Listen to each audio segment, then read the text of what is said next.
Carles Puigdemont, merci d'avoir choisi la RTBF pour vous exprimer en exclusivité ce soir. Alors, quelle folle semaine pour vous. Chez nous, à Bruxelles, lundi, vous quittez Barcelone dans l'anonymat presque total. Vous arrivez chez nous et puis, très vite, c'est la traque. Des journalistes, des centaines de journalistes et de caméramans souhaitent vous trouver. Le lendemain, vous annoncez une conférence de presse, vous cherchez un endroit.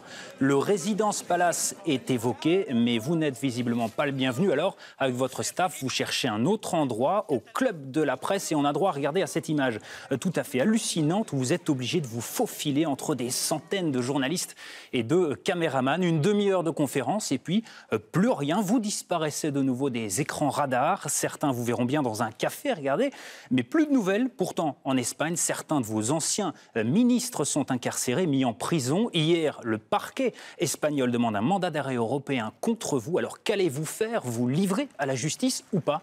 Eh bien, c'est ce que vous allez nous dire dans un instant.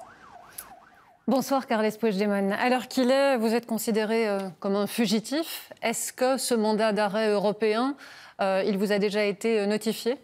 Pas encore, mais je dois remarquer que je ne vais pas fuir de la justice. Je vais aller à la justice, mais à la vraie justice. Donc je ne vais pas échapper. Je suis ici et j'ai commenté, j'ai dit à mes avocats d'exprimer à la justice belge que je suis complètement disposé à collaborer.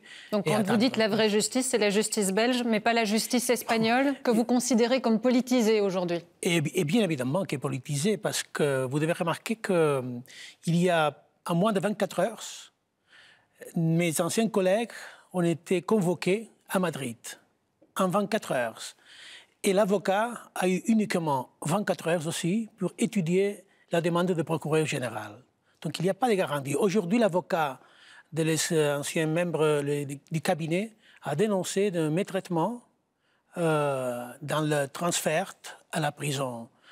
Ils ne sont pas les garanties pour avoir un judice, une sentence juste, indépendante, qui puisse échapper à cette énorme pression, à cette énorme influence de la politique sur le pouvoir judiciaire en Espagne. Si vos collègues, vos anciens ministres, justement, sont sous les verrous aujourd'hui, est-ce que ce n'est pas justement parce que vous avez fui l'Espagne? Est-ce que finalement, vous n'avez pas offert un motif à la juge espagnole? Ah mais non, si la justice aurait décidé d'incarcérer les ministres du gouvernement légitime de la Catalogne, si c'est basé sur ça, donc c'est quelle élite? C'est quelle l'indépendance?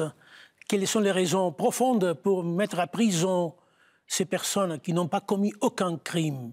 Et je dois aussi insister, je n'ai pas fui. J'ai parti de chez moi comme un citoyen européen, sans aucun problème. Vous avez quand même quitté l'Espagne alors que vous étiez convoqué par la justice? Non, pas encore, pas du tout. Je suis été convoqué le lendemain que le procureur général a présenté la demande. Il a présenté la demande le lundi.